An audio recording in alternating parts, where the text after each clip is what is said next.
दिल्ली में आपको अखिलेश यादव और ममता दीदी का समर्थन।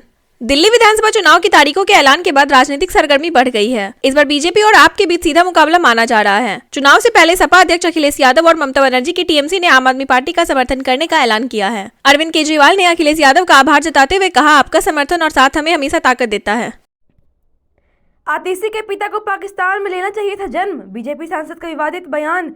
भाजपा सांसद योगेंद्र चंदोलिया ने आतिशी को आपदा बताते हुए उनके पिता पर गंभीर आरोप लगाए हैं। चंदोलिया ने कहा कि आतिशी के पिता ने आतंकी अफजल गुरु को फांसी से बचाने की कोशिश की थी। उन्होंने कहा कि आतिशी के पिता का सम्मान करता हूं, लेकिन उनके इस कदम ने देश के साथ गलत किया। चंदोलिया ने सीएम आतिशी से माफी की मांग करते हुए कहा कि आतंकवादी को आतंकवादी ही कहा जाएगा। दिल्ली के सीएम आवास को लेकर सियासी घमासान।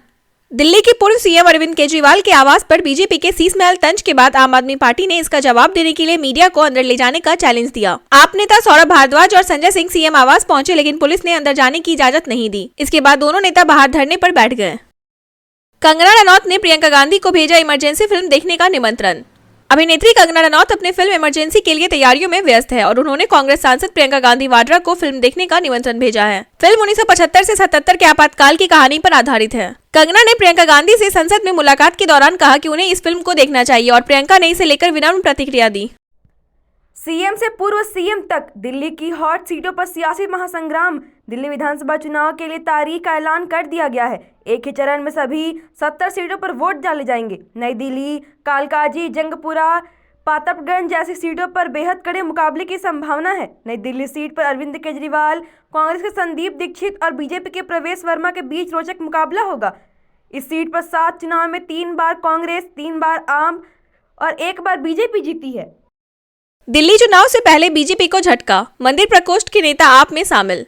दिल्ली विधानसभा चुनाव से पहले बीजेपी को बड़ा झटका लगा है। पार्टी के मंदिर प्रकोष्ठ के 100 से ज्यादा नेता और सदस्य आम आदमी पार्टी में शामिल हो गए। हाल ही में आप सरकार ने पुजारी ग्रंथी सम्मान योजना की घोषणा की थी, जिसमें पुजारियों को 18,000 रुपए मासिक देने का वादा किया गया है। इस योजना के बाद पुजारियों ने खुशी जताई थी, जिसे आपके लिए समर्थन माना जा रहा है।